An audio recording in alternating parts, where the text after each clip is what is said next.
परित्राणाय साधूनां विनाशाय च दुष्कृतां धर्म संस्थापनार्थाय संभवामि युगे युगे. கீதாச்சாரியன் பகவத்கீதையில் தன் அவதாரத்துக்கு பயனை கூறுகிறார். 3 முக்கியமான பயன்களுக்காக பெருமான் பிறக்கிறான். சாதுக்களை காத்தல், துஷ்டர்களை அழித்தல், தர்மத்தை நிலைநிறுத்துதல். துஷ்டனான ராவணன் சாதுக்களான ரிஷிகளுக்கும் தேவர்களுக்கும் துன்பம் கொடுக்க அவர்களெல்லாம் இடத்தில் போய் விண்ணப்பம் வைத்தார்கள். பகவானை வணங்கி பிரம்மாவை முன்னிட்டு கொண்டு அவர்கள் வேண்டுகிறார்கள். வைனதேயம் சமாருஹ்ய பாஸ்கர ஸ்தோயதம் யதா தப்த ஹாட்டக கேயூரஹ வந்தியமானஹ சுரோத்தமைஹி. 17வது சர்க்கத்தில் 17வது ஸ்லோகத்தில் பகவான் பொன்னை வாத்து போலே கருடன் பேர்ல ஏறி வந்த என்று சொல்லப்படுகிறது. அஸ்ய பாரியாசு திஸ்ருஷு ஹ்ரீஹி ஸ்ரீஹி கீர்த்யுபமாசு விஷ்ணோ புத்மாகச்ச கிருத்வாத்மானம் சதுர்விதம் தர்மஜ்ஞஸ்ய வதான்யஸ்ய மஹர்ஷி தத்ரத்வம் மானுஷோ பூத்வா பிரவிருத்தம் லோககண்டகம். உலகத்துக்கே ஒரு முள்ளை போல இருந்து அனைவருக்கும் துன்பம் கொடுத்து கொண்டிருக்கும் ராவணன், அவனை அழிப்பதற்காக தயரதனுக்கு நீர் பிள்ளையாக பிறக்க வேண்டும். தயரதனுக்கு 3 மனைவி உள்ளார்கள். தேவரீருடைய ஸ்ரீ பூமி நீலாதேவி நாச்சியார்கள் எப்படி பெருமை வாய்ந்தவர்களோ அவர்கள் அருளாலேயே அந்த பெருமையை பெற்றவர்கள்தான் கௌசல்யையும் கைகேயும் சுமித்திரையும். 3 பேருக்கும் பேர் கொடுக்கிறார். ஹ்ரீஹி ஸ்ரீஹி கீர்த்யுபமாசுச்ச. ஸ்ரீஹி என்று மகாலட்சுமிக்கு திருநாமம், ஹ்ரீஹி என்று பூமாதேவிக்கு திருநாமம், கீர்த்தி என்று நீலாதேவி நாச்சியாரை கூறுவதாக கொள்ள வேண்டும். ஹ்ரீஷ்சதே லக்ஷ்மீஷ்ச பத்னியௌ அஹோராத்திரே பார்ஷ்வே என்று சாஸ்திரம் உபனிஷத்து கூறுகிறது. உடனமர் காதல் மகளிர் திருமகள் மண்மகள் ஆயர் மடமகள் என்னிவர் மூவர் ஆளும் உலகமும் 3 என்ன ஆழ்வாருடைய பாசுரம். எப்போதும் பெருமான் ஸ்ரீதேவி பூதேவி நீலாதேவி நாச்சியாரோடு எழுந்தருளி இருக்கிறார். அவர்களுடைய அருளால் தானோ தயரதனுக்கு 3 மனைவியர் உள்ளனர். அவர்களுடைய திருவுதரத்திலே நீ பிறக்க வேண்டும். ராமனாக பிறந்து ராவணன் என்னென்னெல்லாம் வரம் கேட்டிருக்கிறானோ அந்த வரத்தை தாண்டி அவனை அழித்து எங்களை காப்பாற்றி கொடுக்க வேண்டும். ராவணன் வெகு காலம் தவம் புரிந்தான். அவனுடைய தம்பி கும்பகர்ணன், அவன் தம்பி விபீடனன் அனைவருமாக தவம் இயற்றினார்கள். அப்போது பிரம்மா திருப்தி ஏற்பட்டு ராவணனுக்கு முன்றே தோன்றினார். உனக்கு என்ன வரம் வேணுமோ கேளு என்று கேட்டார். அப்போது ராவணன், யாராலும் எனக்கு மரணம் கூடாது, ஒத்தொத்தரால கூடாது கூடாதுன்னு சொல்லி வந்தவன் நரனையும் வானரத்தையும் மட்டும் விட்டு விட்டான். நரன் மனிதன், வானரம் குரங்கு. மனிதனாலும் குரங்காலும் மரணம் ஏற்படக்கூடாது என்று அவன் கேட்கவில்லை. மற்ற அனைவராலும் மரணம் ஏற்படக்கூடாதுன்னு கேட்டான். ஆகையால் தான் பகவான் நரனாய் மனிதனாக பிறந்து ராவணனை முடித்தார். ஒத்தாசைக்கு உதவிக்கு வந்தவர்களும் குரங்குகளும் கரடிகளும் தான். எல்லா தேவர்களும் பிரார்த்திக்க ராமனும் கீழே பிறக்க வேணுங்கிற முடிவெடுத்து கொண்டார். விஷ்ணோ புத்திரத்துவம் ஆகச்ச, ஏ திருமாலே விஷ்ணுவே தயரதனுக்கு பிள்ளையாக நீ பிறக்க வேண்டும். கிருத்வாத்மானம் சதுர்விதம் தத்ரத்வம் மானுஷோ பூத்வா பிரவிருத்தம் லோககண்டகம். உலகத்துக்கு ஒரு நெருஞ்சி முள்ளாக இருந்து துன்பம் கொடுத்து வரும் ராவணனை விலக்கும்.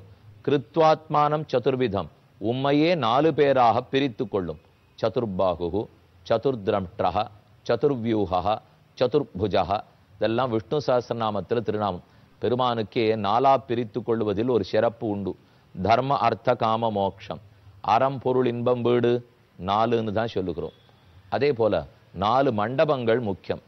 பெருமானுடைய ஸ்ரீரங்கம்ங்கிறது போக மண்டபமாகவும், திருவேங்கடம் திருமலைங்கிறது புஷ்ப மண்டபமாகவும், காஞ்சிபுரம் தியாக மண்டபமாகவும், யதுகிரி எதிராஜர் பெருமான் 12 ஆண்டு காலம் யதுகிரியிலே ராமானுஷர் எழுந்தருளி இருந்தார். திருநாராயணபுரம் மேலக்கோட்டை, அதை ஞான மண்டபமாகவும் சொல்லுவார்கள்.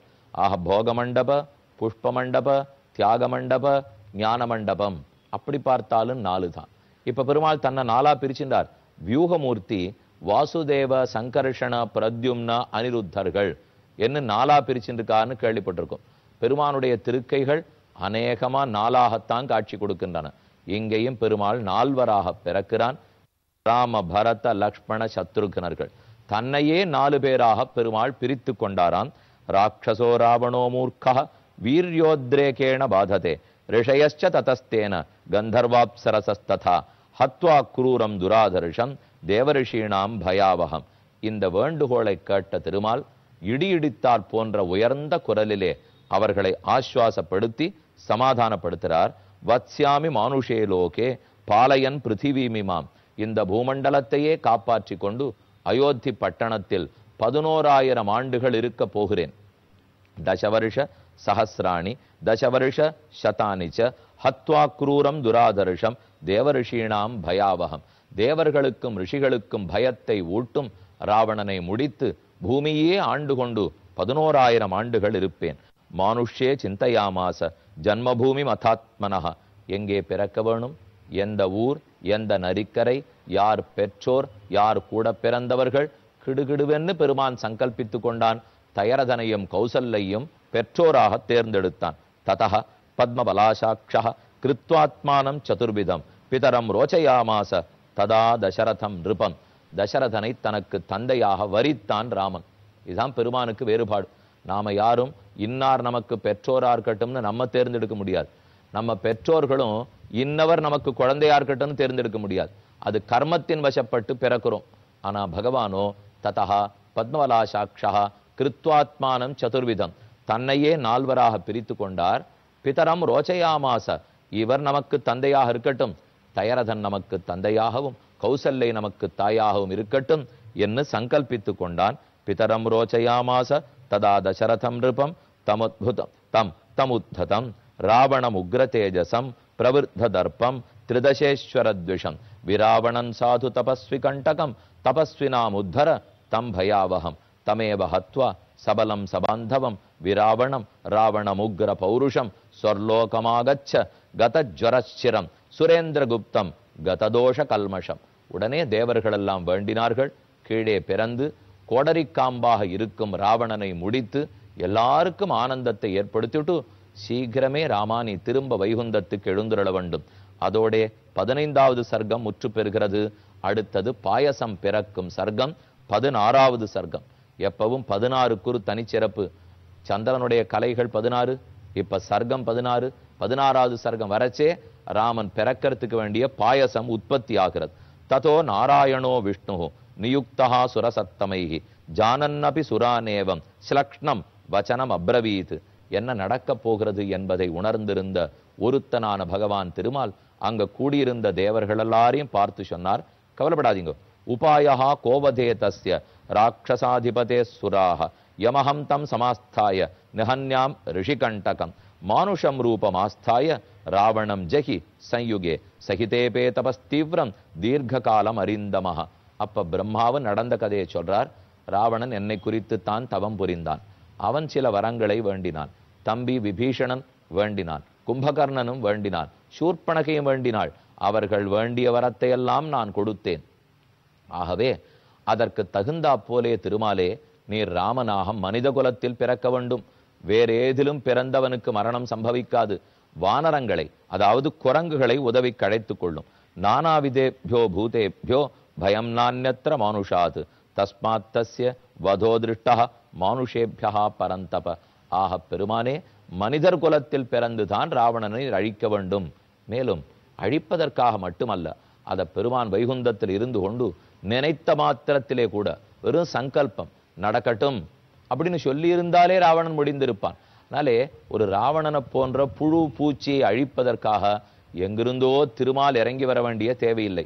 வந்த இடத்தில் மக்களுக்கெல்லாம் முன்னோடியாக ஒரு ரோல் மாடல் என்ன சொல்லலையா, ட்ரெண்ட் செட்டர் என்ன சொல்றோமே, அதை போல ஒரு ரோல் மாடலா முன்மாதிரியாக முன்னுதாரணமாக இருந்து லோகம் எப்படி நடக்கணும், நேர்மை, தந்தை சொல் மிக்க மந்திரமில்லைங்கிற தன்மை, சத்தியம் பேசுதல், யாருக்கும் எப்பொருளுக்கும் விருப்பப்படாமல் இருத்தல், அசங்காமல் கலங்காமல் இருத்தல், இதெல்லாத்தையும் ஒரு உதாரணம்.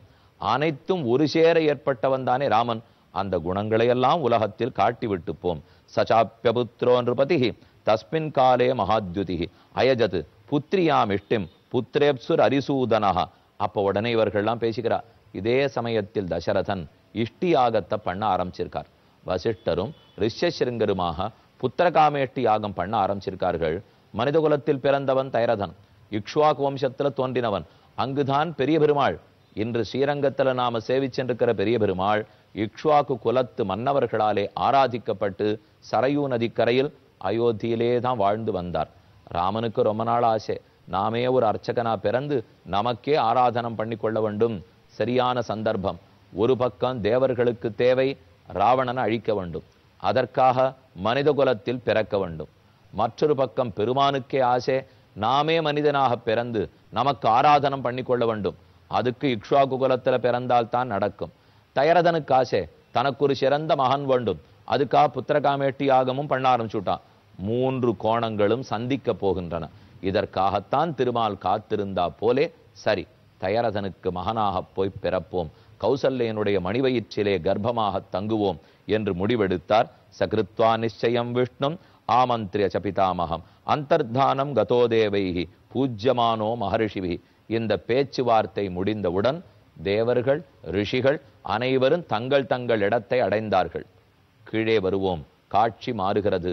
அயோத்தி சரையுவனுடைய வடக்கு கரை, அங்கே யஜ்ஞபூமி நிர்மாணிக்கப்பட்டு புத்திரகாமேட்டி யாகம் நடந்து வருகிறது. அந்த யாகத்திலே ஹோமகுண்டத்தில் இவர் நடுவிலே ஒரு பெரிய தேவதையைப் போல உருவம் தோன்றுகிறது. ததோவை யஜமானஸ்ய பாவகாததுல பிரபம் பிராதுர்பூதம் மகத்பூதம் மகாவீரியம் மகாபலம்.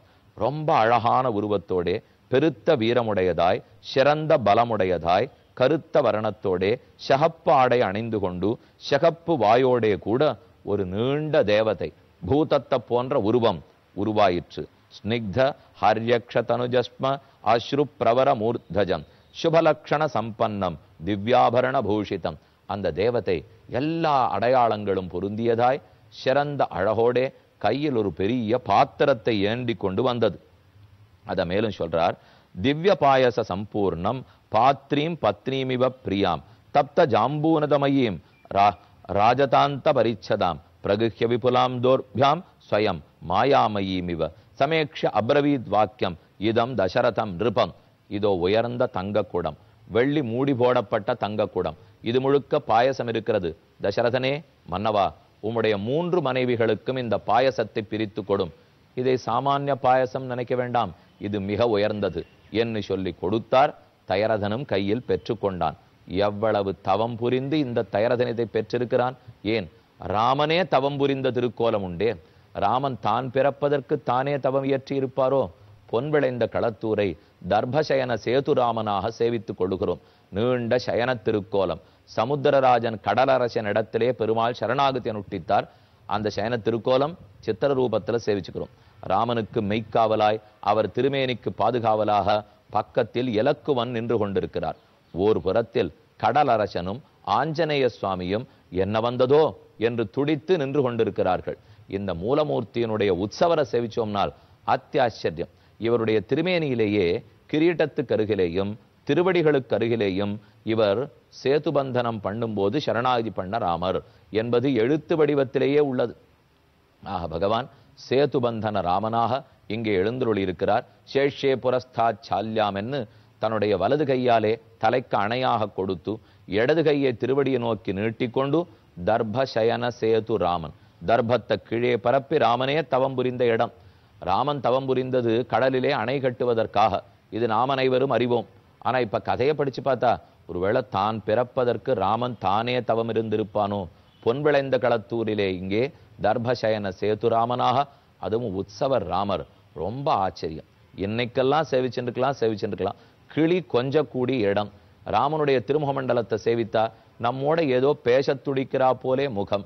இடது கையில் நீண்ட வில் பிடித்து கொண்டு பக்கத்தில் சீதை, இப்புறத்தில் இலக்குவன், நடுவில் ஆஞ்சநேய சுவாமியோட ராமன் தர்பசயன சேது ராமனாக பொன்விளைந்த களத்தூரில் காட்சி கொடுத்து கொண்டிருக்கிறார்.